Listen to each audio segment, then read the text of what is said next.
सबसे पहले नजर डालते हैं अब तक की बुलेटिन।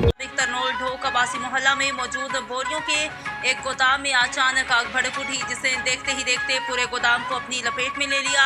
आग इस कदर शदीद थी कि उसने मकान के लेंटर में जगह जगह दरारें डाल दी, जिससे मकान की जमीन बोस होने का खतरा है। गोदाम के साथ मौजूद दूसरे मकानों की तरफ आग तेजी से फैलने लगी, जिस पर अहले इलाका ने फायर ब्रिगेड को इत्तला दी, जिसने मौका पर पहुंचकर न सिर्फ आग पर काबू पा लिया बल्कि फैली आग को भी बर वक्त कंट्रोल किया, जिससे साथ जुड़े मकान आग की लपेट में आने से बच गए। अहले इलाका ने फायर ब्रिगेड का मौका पर पहुंचने पर उनका शुक्रिया अदा किया। यहाँ पर मौजूद सियासी और समाजी शख्सियात जिनमें सैयद रऊफ खान, कामरान खान, शौकत हयात खान नियाज, चेयरमैन सोनल कमेटी पाकिस्तान मुस्लिम लीग नून मौका पर पहुँच गए और गोदाम के मालिक मलिक शौकत की न सिर्फ दादरसी की बल्कि उसको माली इमदाद की भी यकीन दहानी करवाई।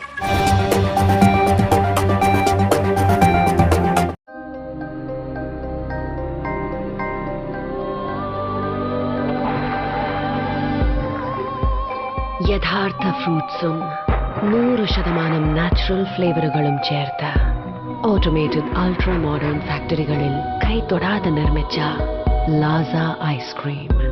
ഇത് റിയൽ ഐസ്ക്രീം. ഇത് സൂപ്പർ നാച്ചുറൽ.